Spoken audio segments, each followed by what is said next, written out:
¿Cómo están? Bienvenidos. Aquí comienza Agenda Económica, edición PM, para revisar lo más importante de esta jornada en este jueves, que cierra de alguna forma la semana cargada de datos económicos que teníamos expectante para esta semana. Particularmente con el dato de IMASEC que conocimos hoy día. El Banco Central entregó este antecedente bien temprano y muestra que la economía chilena va a los tumbos. 0,1% fue el dato de IMASEC, y en la siguiente gráfica vamos a revisar el detalle de cómo ha ido evolucionando este antecedente para entender también por qué esta es definitivamente una mala sorpresa. El mercado estaba esperando más bien un crecimiento en torno al 1%, con rangos bien variables, pero finalmente el dato fue de 0,1%. Y veamos la serie completa de la variación del IMASEC a 12 meses, porque en 2023, nos quedamos con esa imagen, tuvimos algunos registros positivos, pero la tendencia hacia el cierre de año de todas maneras fue negativa, de un 0,7% de caída. Sin embargo, el primer trimestre de este año fue muy bueno. Miren ustedes estos tres registros: enero, febrero, marzo, con registro incluso en febrero del 4,1%, datos que incluso fueron históricos para la comparación de ese mes con años anteriores. Se sabía, eso sí, que eso era algo temporal.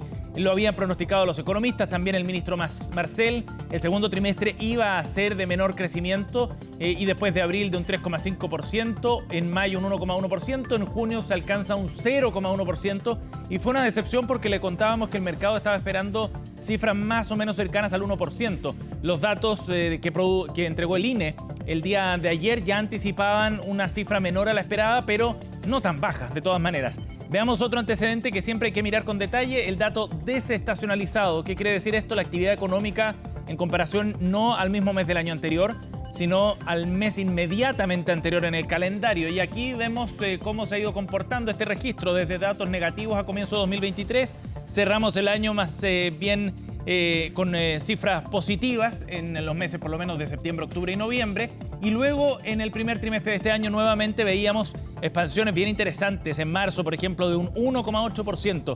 Pero de ahí ha ido bajando, y el último registro que conocimos hoy muestra un 0,3% de crecimiento en la actividad económica cuando se compara con la actividad de mayo. Hay varios factores que han incidido en esto. El ministro Marcel hablaba que hubo una incidencia bien fuerte por el lado de los servicios, producto de la suspensión de clases en algunos casos, también del adelantamiento de las vacaciones, pero queremos desglosar esto, y para eso estamos en contacto con el economista de Banco Vice, Marco Correa, para poder conversar sobre este dato del IMASEC. Bienvenido, Marco. Hola, buenas tardes, Sebastián. Gracias por el contacto. Marco, bueno, esta fue una sorpresa negativa, lamentablemente, no se esperaba este 0,1%. ¿Cuál es tu análisis? ¿Qué fue lo que incide particularmente en este antecedente? Sí, bueno, tú en parte ya lo mencionabas ahí, que hubo algunos factores, digamos, puntuales que afectaron este registro y al final hiciera que en términos de variación anual fuera un cero, prácticamente una variación nula, versus un 1, un 1,5 que estábamos proyectando nosotros acá en Vice Inversiones. Entonces, en particular está ese tema, por ejemplo, de la educación, Ujú. que jugó un factor en la suspensión de clases y el adelantamiento de las vacaciones de invierno. Eso tuvo un impacto, digamos, en la actividad de este mes, un impacto negativo al comparar este mismo mes con igual mes del año anterior. Y por el lado más positivo, por ejemplo, lo que en parte explica esta variación mensual desestacionalizada positiva de 0,3%, fue la minería, en particular por su componente de producción de litio. O sea, Ajá. este mes se produjo más litio que el mes y el año anterior también. Y también por el lado del comercio, ¿cierto? El comercio al por menor también fue un mes más positivo, junio, respecto a mayo. De Si se acuerdo. acuerdan, el tema del Cyber Monday, que en general a lo mejor en los meses anteriores, o perdón, los años anteriores eran junio, en mayo, perdón. Este año en particular fueron las primeras semanas de junio, entonces Ujú. eso produjo, digamos, un impulso, digamos, adicional al Marco, comercio. ahora, ¿podemos hablar de este como un dato aislado, más bien excepcional, producto de las circunstancias que ya estábamos comentando? ¿O efectivamente aquí viene un bajón de la actividad económica, pensando, por ejemplo, en lo que vendrá en el tercer trimestre del año? Claro, ahora si uno aísla, digamos, estos efectos puntuales, lo que pasó con educación, lo que pasó, por ejemplo, con los descuentos del Cyber Monday que Ujú. empezaron el comercio, la verdad que en general si uno ve a partir de marzo hasta la fecha, que tenemos datos hasta junio, en Sí. general estamos viendo una desaceleración. Los primeros 2 meses, enero y febrero, tuvimos un impulso en la actividad más bien explicado por el sector externo, pero los últimos meses, de marzo a junio, que es cuando tenemos estos datos, más bien estamos viendo una desaceleración. Si esto lo complementamos, estos datos del IMASEC lo complementamos con, por ejemplo, las colocaciones de crédito comercial, o sea, cuántos más créditos están colocando los bancos a medida que las mismas empresas van pidiendo más crédito. Ajá. La verdad que eso está plano también. Tuvimos los primeros meses del año un crecimiento, pero los últimos meses está plano. La expectativa en general de las personas como consumidores y empresarios vienen recuperándose, pero todavía en Lento. terreno negativo. Entonces, en general, la foto no es muy positiva de los últimos Ujú. meses. Ahora, estos antecedentes, más el dato del IMASEC que conocimos hoy día, dan para pensar que a finales de año habría que corregir a la baja entonces la expectativa de crecimiento o moderarlas al menos. Sí, en general lo que se ha ido dando es correcciones a la baja, como tú señalas, en las expectativas de crecimiento. Ujú. En algún momento nosotros y el Banco Central tenía un techo de crecimiento en torno a 2,7%. Ya eso con esta última cifra, la verdad que se ve más difícil de alcanzar. Probablemente el crecimiento esté más cercano al piso de la estimación, que es 2%, entre 2, 2,5%, si hay algún impulso adicional positivo. Ajá. ¿Qué proyectan Si ustedes en no, está Vice? difícil. Ujú. Disculpa. ¿Qué proyectan ustedes en Vice? Nosotros ahora en Vice, con los últimos datos, estamos en torno a un 2,3% de crecimiento para este año. Ajá. Mucho de eso, de todas formas, impulsado por el sector externo. La demanda interna mucho más débil, digamos. De acuerdo, de acuerdo. Marco, esta semana coincidió este dato además con la reunión de política monetaria del Banco Central y el banco también advierte sobre esa actividad económica que está un poco más lento. ¿Qué destacarías tú en ese sentido del comunicado del banco? Sí, bueno, en ese análisis la verdad que nosotros coincidimos con el Banco Central Ujú. y más con este dato de INMASEC que tuvimos recién, prácticamente un crecimiento nulo. Y con una inflación, por ejemplo, sin volátiles, o sea, sacando el tema, por ejemplo, de alimentos, de combustible y las tarifas de electricidad principalmente, la Ujú. inflación ya está prácticamente en la meta, en 3,2%. Las expectativas de inflación igual de mediano plazo están en torno a un 3%. Entonces ahí lo que nos preguntamos nosotros es por qué el Banco Central realiza una pausa ahora en este ciclo de baja de tasas. Creemos que de hecho debería haber continuado bajando. Hay los espacios, digamos, para bajar tasas, más si consideramos, por ejemplo, lo que está haciendo la Reserva Federal próximamente en septiembre, probablemente bajar la tasa. El Banco Sí. Central de Inglaterra hoy día ya bajó la tasa, Banco Central de Europa también ya bajó la tasa, entonces se han generado los espacios para adoptar una política monetaria más holgada. La tasa todavía está en niveles restrictivos, la tasa de Chile. Ajá, de acuerdo. ¿Y crees tú que debería dar esas señales? Porque uno entiende que el dato del IMASEC de hoy ya estaba a la vista del banco cuando hace esta pausa.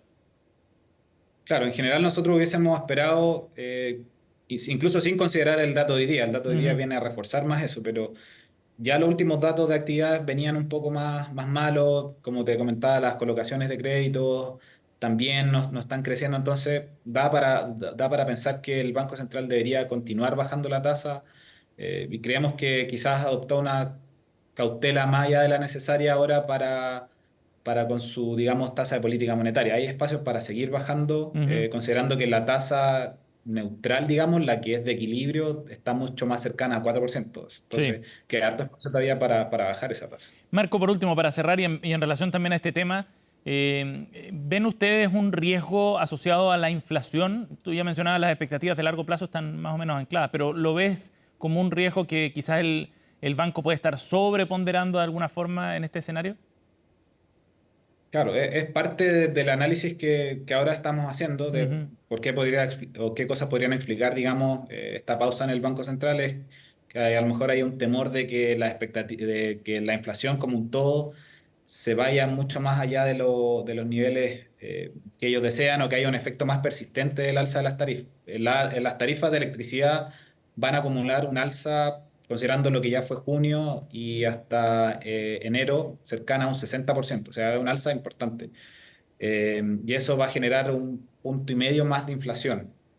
Pero luego de estos 6 meses de alza, producto de eso, la verdad que debería irse disipando ese efecto y la política monetaria debería estar más enfocada en lo que está pasando a 2 años o un año, no en un plazo tan corto, porque eso se tiende a diluir solo y la política monetaria afecta a la demanda, no tiene mucho que ver con lo que pueda pasar con tarifa de electricidad puntualmente. Entonces ahí Ujú. creemos que hay espacio para ser un poco más eh, estimulativos con la tasa de Con la política tasa, monetaria. sí, claro. Marco, muchas gracias por participar con nosotros aquí en Agenda Económica. Chao, buenas tardes. Chao. Vamos a otro tema en esta semana de hartas noticias, sobre todo macroeconómicas. Pongamos el foco ahora en lo que ha pasado con el mercado laboral. Conocimos datos de desempleo esta semana y si bien hubo un retroceso en la tasa de desocupación, si lo comparamos con el trimestre del año 2023, llegó a un 8,3% el desempleo en el dato conocido esta semana. De todas maneras, hay que escarbar un poquito para ver que la cifra no es muy alentadora, sobre todo por la procedencia del origen, más bien de los nuevos empleos que se crearon en el trimestre móvil que registró el INE. En ese sentido, los economistas advierten que hay un registro de actividad, de creación de empleo en el sector formal que es bien preocupante por el peso que ha tenido particularmente en el último dato. Escuchemos al economista y quien dirige además el estudio de la Universidad Diego Portales, el Centro de Contexto Económico. Juan Bravo conversó con nosotros sobre este antecedente. Si observamos la creación anual de empleos en el último año, se han generado 286.000 puestos de trabajo, pero de ellos 176.000 son informales, es decir, el 62%. Por una parte, el bajo crecimiento económico lleva a que el dinamismo en la creación de empleo asalariado formal en el sector privado se mantenga bastante baja. Además, se está destruyendo el trabajo por cuenta propia formal, es decir, quienes ejercen su actividad por cuenta propia pero registrada ante el Servicio de Impuestos Internos. Y en cambio, el trabajo por cuenta propia informal está aumentando fuertemente. Claro, y ese es un punto bien relevante por las implicancias que tiene aquello. La calidad del empleo informal evidentemente es muy distinta a la del empleo asalariado. Y es una señal también respecto a cómo se está comportando la economía en términos generales. En la medida en que hay más actividad económica, la tendencia es a fortalecer la creación de empleo formal o dependiente y no así el empleo informal. Tema que también aborda desde otra perspectiva el ex subsecretario de Economía Tomás Flores y luego escucharemos también al exdirector de la Bolsa Nacional de Empleo respecto a estos antecedentes y al origen, sobre todo a los sectores económicos que están incidiendo más en esta tendencia. Durante los últimos 12 meses se crearon 286.000 nuevos puestos de trabajo, lo cual es buena noticia, por cierto. Lamentablemente, el 62% de esos nuevos empleos son empleos en el sector informal. Es decir, sin contrato de trabajo, sin seguridad social, sin seguro de salud, sin seguro de cesantía. Y es un fenómeno que se sigue acentuando y que es muy difícil poderlo revertir. Adicionalmente, surge de nuevo creación de empleo en el sector público, manteniéndose la duda justamente de en qué sectores ello está ocurriendo. Puede que contenga justamente el empleo transitorio que ya ha implicado el censo. La recuperación del empleo sigue siendo lenta pensando en los niveles de desempleo previos a la pandemia, en torno al 7%. Para eso se requiere la creación de alrededor de 140.000 nuevos empleos. Los sectores con mayor dinamismo fueron nuevamente la administración pública, seguido por el comercio y por el sector educacional. Las mayores bajas se dan en el sector manufacturero, servicios administrativos y en la minería. Vamos a otro tema. La reforma de pensiones también ha hecho noticia esta semana, pues el gobierno presentó un documento con una propuesta de 45 puntos en los que ya habría más consenso, de acuerdo a la visión que tiene el Ejecutivo, y que permiten allanar entonces la discusión. El ministro Marcel, de hecho, dice que ya en esta discusión, en base a este documento y al trabajo de los equipos técnicos convocados por el Senado, ya no habrían grandes diferencias. La propuesta aborda varios temas, entre ellos una nueva distribución del 6% de cotización adicional, además de descartar ya de plano la posibilidad de una separación de la industria. Escuchemos qué fue lo que dijo el ministro Marcel esta mañana. Lo que nos muestra es que esos puntos de convergencia cruzan todos los temas que se tratan en el proyecto de reforma. en muchos casos implican diferencias respecto a lo que está en el proyecto original o lo que fue despachado por la Cámara de Diputados, pero son alternativas con las cuales el gobierno puede vivir y con las cuales es posible seguir cumpliendo con los objetivos de la reforma. Y lo que queremos hacer es contribuir a ir avanzando en este proceso, en lugar de tener una discusión de carácter general en la cual muchas veces se exacerban las diferencias, pero como puede demostrar el documento que hemos presentado, en realidad esas diferencias hoy día son bastante más reducidas. Debate para seguir en los próximos días, sobre todo cuando surjan reacciones desde la oposición para ver si es que avanza el proyecto en la Comisión de Trabajo del Senado. Nos vamos a la pausa con esa información y ya seguimos con Agenda Económica. Estamos de vuelta aquí en Agenda Económica. Uno de los grandes desafíos que enfrentan las empresas en pleno siglo XXI es avanzar hacia un sistema de producción más sostenible, y una de las partes claves para poder cumplir con esos objetivos y eventualmente también avanzar hacia procesos de descarbonización en nuestro país tiene que ver con el uso más eficiente de la energía. Este tema precisamente y la relación con las nuevas tecnologías se abordó en un interesante seminario que se desarrolló esta semana en Bogotá, en Colombia. Nicolás Paut, desde Bogotá, nos cuenta. Se estima que un tercio de toda la energía que se produce en Chile va a la minería, un fenómeno que se repite a nivel regional. Aquí el desafío es doble: consumir menos y también hacer más eficientes todos los procesos. Tenemos cálculos que para una empresa mediana, por ejemplo, el conjunto de los incrementos debería significar alrededor de $1 millón de incremento, en nada más que en las cuentas de la energía eléctrica. ¿Eso en qué periodo temporal? De aquí a que se complete en un año.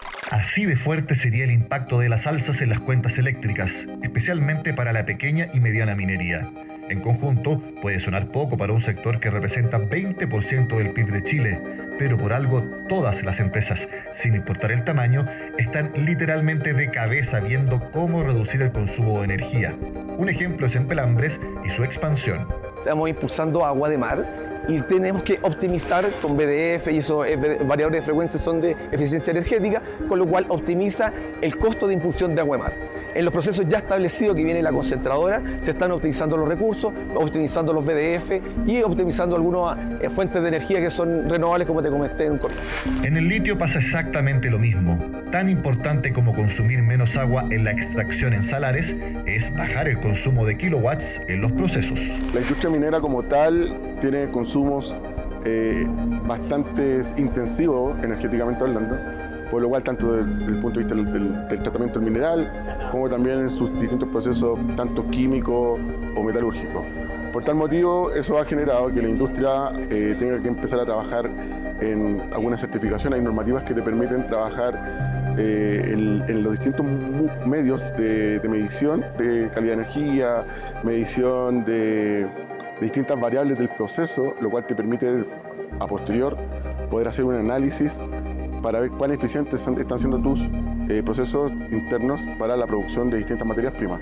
Por tal razón, es sumamente importante poder reducir estos consumos, buscando innovación, la automatización por otro lado, buscar también apoyo de distintos paneles de la industria que son más especialistas. Aquí entra Schneider Electric. La gestión de la energía es prácticamente un dogma en la transnacional tecnológica que tiene en los yacimientos mineros a sus principales clientes en Chile. Y lo que estamos haciendo acá es poner a disposición tecnologías que ayudan a hacer una mejor gestión de la energía.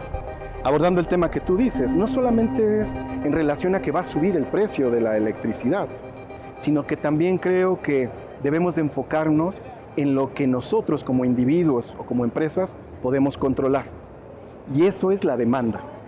Yo lo que invito mucho es a que hagamos una reflexión de cómo estamos consumiendo y en base a eso podamos tomar acciones para reducir nuestro consumo, tener un consumo de energía mucho más eficiente. Te pongo un ejemplo, a nivel de las grandes ciudades, grandes edificios. Nosotros sabemos que se puede reducir a través de gestión de la energía, utilizando software, herramientas digitales, monitoreando sensores. Podemos reducir hasta 30% o más del consumo de energía. Este desafío minero es chileno, regional y en todo el mundo. Por eso se abordó en los foros y en las reuniones más privadas del Innovation Summit en Bogotá. Si bien cada país tiene sus características principales, hay dolores comunes y que tienen formas de enfrentarlos que se pueden replicar en otras latitudes. La industria minera es un gran usuario de nuestra tecnología, pero también trabajamos en otros segmentos de la industria. Industrias pesadas e industrias livianas, ciudades y edificios. Tenemos una capa de control Edge que de alguna manera ayuda a sofisticar esa capacidad de control que se tiene. Y tenemos una capa de software, aplicaciones y analítica que ayuda a generar un valor agregado a esos componentes que ya están interconectados. Entonces nosotros hablamos de una plataforma tecnológica que converge de tal manera que el dato puede ser accedido desde cualquier punto y puede ser consumido en cualquier punto.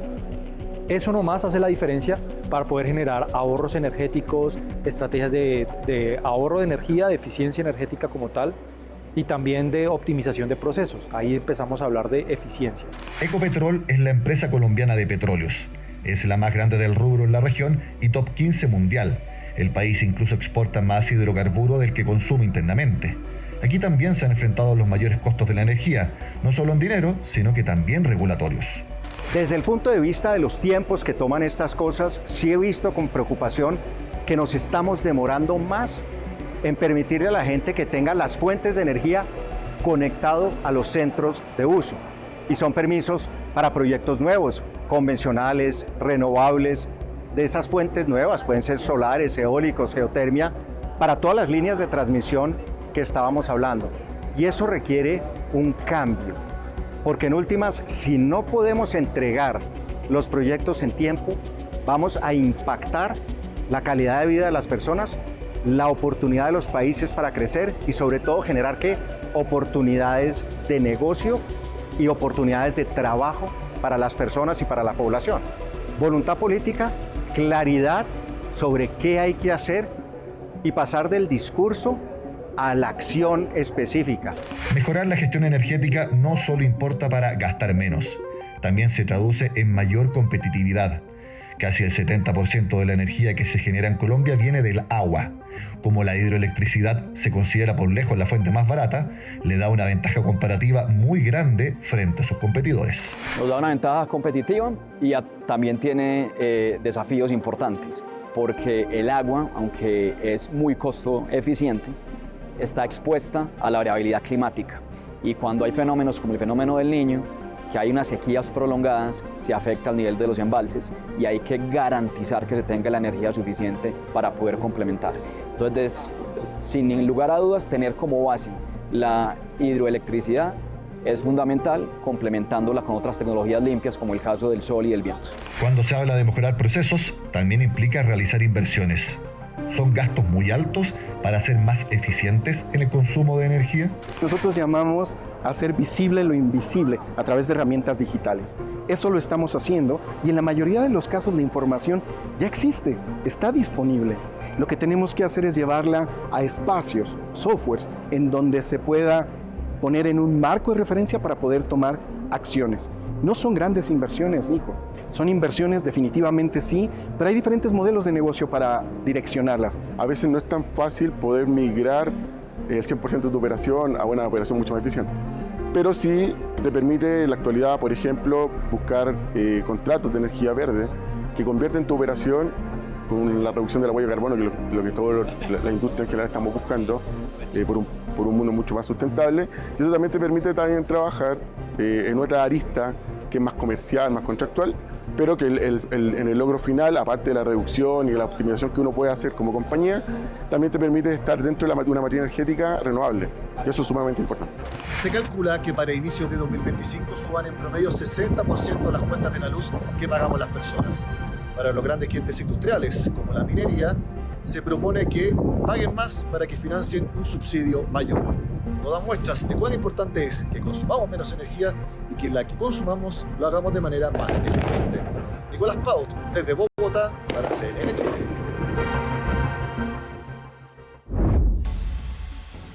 Bien, con esa nota cerramos esta edición de Agenda Económica. Gracias por acompañarnos. Sigan junto a nosotros. Ya comenzamos CNN Prime.